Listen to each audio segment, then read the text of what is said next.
মুহতারাম হাজিরিন, রমাদানের গুরুত্ব এই জন্য বেড়েছে আল্লাহর কাছে। রমাদানে আল্লাহ তাআলা কোরআনকে অবতীর্ণ করেছেন। কোরআনের সাথে রাতের সম্পর্ক হলে রাত দামি, কোরআনের সাথে মাসের সম্পর্ক হলে মাস দামি হয়। কোরআনের সাথে যে ব্যক্তির সম্পর্ক হয়, ব্যক্তিও আল্লাহ তাআলার কাছে দামি হয়।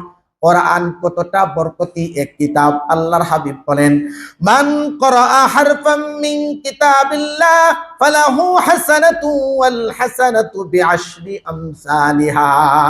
আল্লাহর নবী বলেন, কোরআনে মাজিদের একটি হরফ যে তেলাওয়াত করলো, আল্লাহ তাআলা তাকে একটি হাসানা দিবেন, আর একটি হাসানাকে 10টা সওয়াব দ্বারা বর্ধিত করে দিবেন। বলি সুবহানাল্লাহ। একটি উদাহরণ পেশ করা হয়েছে হাদিসের শেষ অংশে, আলিফ লাম মিম। আল্লাহ হাবিব বলেন, তোমরা মনে করো না এই শব্দ দ্বারা একটি হরফ বোঝানো হয়েছে, বরং আলিফ একটি হরফ, লাম একটি হরফ, মিম একটি হরফ। কোন ব্যক্তি শুধুমাত্র সওয়াবের নিয়তে আলিফ লাম মিম এতটুকুন তেলাওয়াত করলো, আল্লাহ তাআলা সাথে সাথে তার আমলনামায় 30টি নেকি দিয়ে দিবেন।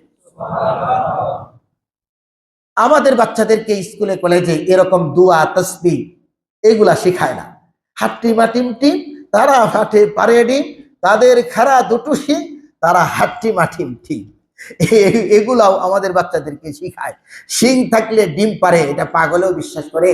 মিথ্যা কথা কবিতা রচনা করে আমাদের সন্তানকে শিখায়।